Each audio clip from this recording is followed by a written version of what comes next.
This episode of The Young Turks is brought to you by Audible.com. Get a free audiobook at audiblepodcast.com/TYT. Go. Hu Jintao is in town. They did a state dinner for him. Of course, he's the leader of China.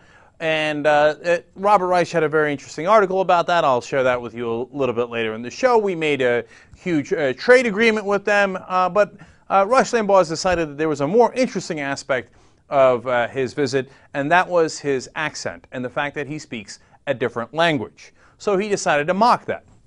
Unsurprising. The results are questionable. So first, let's give you a small taste of how he mocked him in the first place. Let's go to clip number 12. This is Rush Limbaugh imitating the Chinese leader. Hu Jintao, he was speaking and they weren't translating.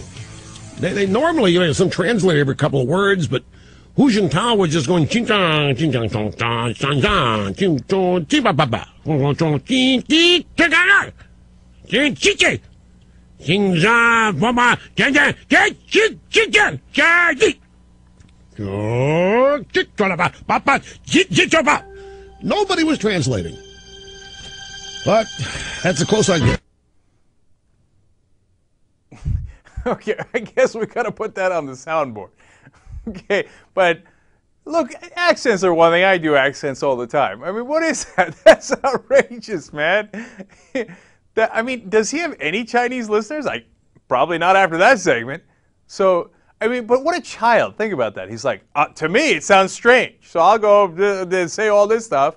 And I'm sure a lot of his audience was like, yeah, Chinese. This sounds so weird. Rush is so funny. And I guess if you're Chinese or Chinese American, you're like, okay, lesson learned. This guy's not on our side. All right. I'm amazed at how amazed he is by the different language. But it continues. Now he's going to talk about his translator and give him a little accent as well. Let's go to the next clip. And of course, we don't know. Translator could be making it all up. Hu Jintao could be telling us, who knows what he could be saying to us. The translator is saying, we want to work together, two countries in the world. China is developing country, America developed country, but not for long. He didn't say that. But I'm fascinated. I'm listening to this. I found myself trying to write down what Hu Jintao was saying in Chinese. Phonetically, so that I could repeat it to you. Well, it looks like chicken scrawls. I said, I wonder to people who can't speak English, what does it sound like to them? Because when I hear Chinese or Japanese, it sounds like all the same word. This sounds like a conversation you have in third grade. Hey, when I see green, do you see the same color as green or do you see red? Oh, wow, that's trippy, dog. Okay. And then he's like, who knows if the translator is translating right?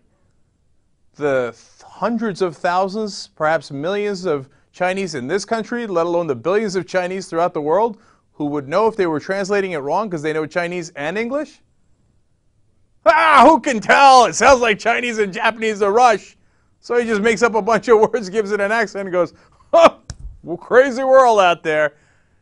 I mean, these people, this is why we get the attitude from some people outside of the country thinking we're so provincial, that we're a bunch of villagers, going like, oh, Chinese? Well, that sounds just like Japanese to me. I tried to write it down, I couldn't. But he's not done. He goes back to the Jintao's accent again. Here he is doing it for a second time now. But he's sitting there, whoa!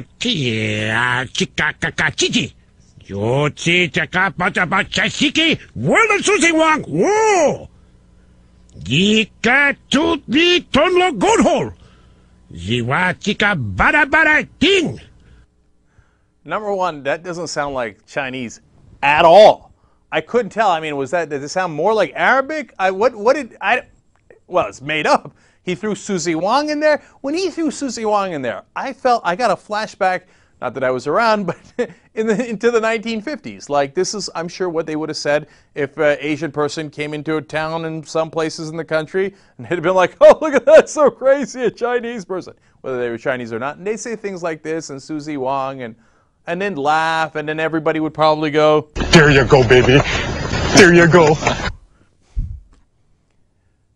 All right, look, if you like that and you think that's, how we should treat Asians in the country, and when the president of China comes, we should make fun of him. Okay, all right, you're on that side. I'm not buying what he's selling. Audible.com is the leading provider of audiobooks. In fact, they have over 75,000 titles. And you can listen on your iPod or your MP3 player. You can listen to it anywhere at any time. It's incredibly convenient. And they have books in every single genre imaginable. You can get a free audiobook if you go to audiblepodcast.com/TYT. Totally true.